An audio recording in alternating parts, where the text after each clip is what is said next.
Hello students, good morning students. पिछले lecture में हमने बेसिस ऑफ क्लासिफिकेशन की चर्चा की थी और उसमें हम 4 आधार उसमें लिए थे हमने: ज्योग्राफिकल, क्रोनोलॉजिकल, क्वालिटेटिव और क्वांटिटेटिव। अब आज हम बात करेंगे वेरिएबल की। वेरिएबल क्या है ये आपको समझना है। तो variable a characteristic or a phenomenon which is capable of being measured and changes its values over time is called variable। यानी एक ऐसी तथ्य, एक ऐसी संख्या है जो समय के साथ साथ बदलती रहती है और जिसे मापा जा सकता है, उसे हम वेरिएबल कहते हैं। जिस क्वांटिटी को मेज़र नहीं किया जा सकता किसी यूनिट से, वो वेरिएबल नहीं है। जैसे आप ये मान के चलें कि आपकी क्लास के बच्चों, ये +1 क्लास के बच्चे हैं, उनके वेट को अगर हम मेज़र करें तो उसे किसी न किसी यूनिट से, केजी से मापा जा सकता है। अब क्या जितनी भी चीज़ें टाइम के साथ चेंज होती हैं उन सबको वेरिएबल कह सकते हैं क्या? जैसे समय के साथ साथ हमारे बाल सफ़ेद हो जाते हैं, उनका कलर चेंज हो जाता है, तो क्या वो वेरिएबल हैं? वो वेरिएबल नहीं है। क्यों नहीं है? उसमें क्या कमी है? क्योंकि उन्हें हम न्यूमेरिकली एक्सप्रेस नहीं कर सकते, उन्हें मेज़र नहीं कर सकते उस चीज़ को हम, इसलिए वो वेरिएबल नहीं है। तो वेरिएबल होने के लिए ज़रूरी है कि उसमें वेरिएशन पाया जाए, यानी ओवर टाइम वो चेंज होनी चाहिए और उसको न्यूमेरिकली एक्सप्रेस किया जाना चाहिए। अब ये 2 प्रकार का होता है। एक है डिस्क्रीट वेरिएबल। डिस्क्रीट वेरिएबल कौन से होते हैं? Those variables that increase in jumps और incomplete numbers are called discrete variables.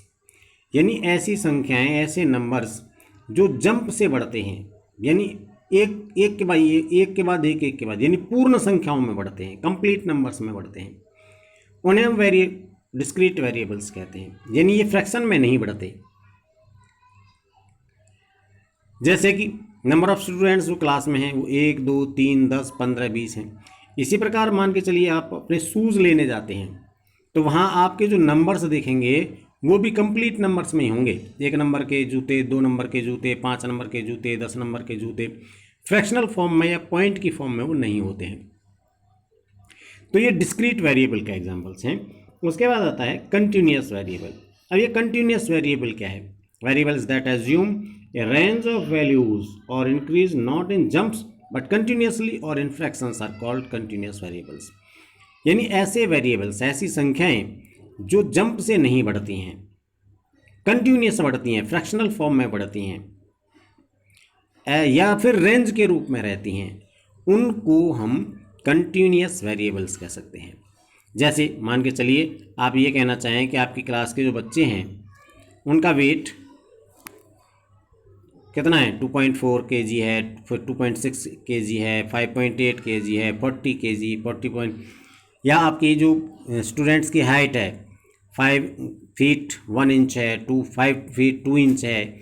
इस तरह के जो नंबर्स होते हैं उन्हें हम कंटिन्यूअस वेरिएबल्स कह सकते हैं। या दूसरा, रेंज में हूँ 10 to 15, 15 to 20, 2 to 4, 4 to 6, range में जिस चीज़ को दर्शाया जाए उसे भी हम कंटिन्यूअस वेरिएबल में ही काउंट करते हैं। अब इसी वेरिएबल के साथ एक चीज़ और जुड़ती है जिसे हम कहते हैं एट्रीब्यूट। ये एट्रीब्यूट क्या होता है? अभी मैंने आपको बताया कि वेरिएबल जो होता है वो टाइम के साथ चेंज होता है, इट चेंजेस ओवर टाइम। और इसकी एक दूसरी विशेषता है कि इसे हम न्यूमेरिकली एक्सप्रेस कर सकते हैं। अब एट्रीब्यूट क्या है? एट्रीब्यूट है क्वालिटेटिव चेंज और वो जो वेरिएबल है वो है क्वांटिटेटिव चेंज। तो क्वालिटेटिव चेंज जो होता है उसे हम एट्रीब्यूट कह सकते हैं। जैसे change in IQ level of the your class. आपकी क्लास के बच्चों का अगर हम IQ लेवल मापें तो वो चेंज होता रहता है, उसे हम एट्रीब्यूट कहते हैं। और जो न्यूमेरिकली एक्सप्रेस किया जाता है उसे हम वेरिएबल कहते हैं। तो यहाँ जो बात आती है, न्यूमेरिकली चेंज हो रहा है तो वो वेरिएबल, क्वांटिटी में चेंज हो रहा है वेरिएबल, क्वालिटी में चेंज जब होता है उसे हम एट्रीब्यूट कहते हैं। अब जो एट्रीब्यूट होता है उसे हम जो एक्सप्रेस करते हैं, उसको एक्सप्रेस करने का तरीका है, उसको हम गुड, एक्सीलेंट, आउटस्टैंडिंग इस तरह से एक्सप्रेस करते हैं।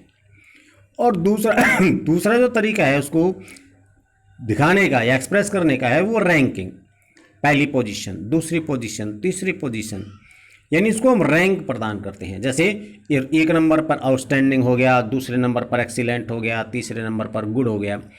तो ये क्वालिटेटिव चेंज जो होता है उसे हम एट्रीब्यूट कहते हैं,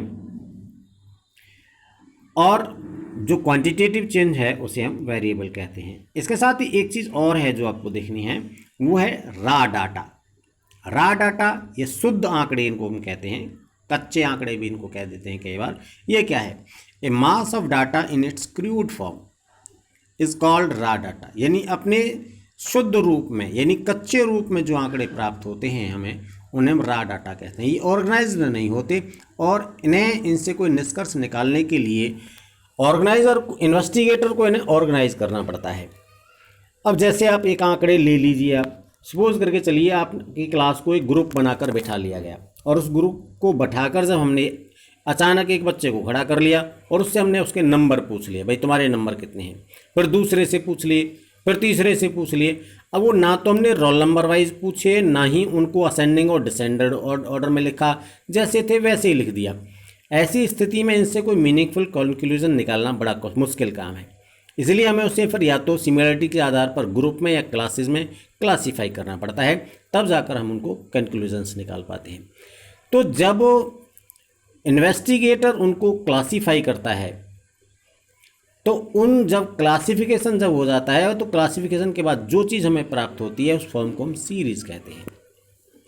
तो उससे कंक्लूजन निकालने के लिए हमें सीरीज़ बनानी पड़ती है, और सीरीज़ क्या होती है और उससे हम कैसे निष्कर्ष निकालते हैं, ये हम अगले लेक्चर में बात करेंगे। Thank you.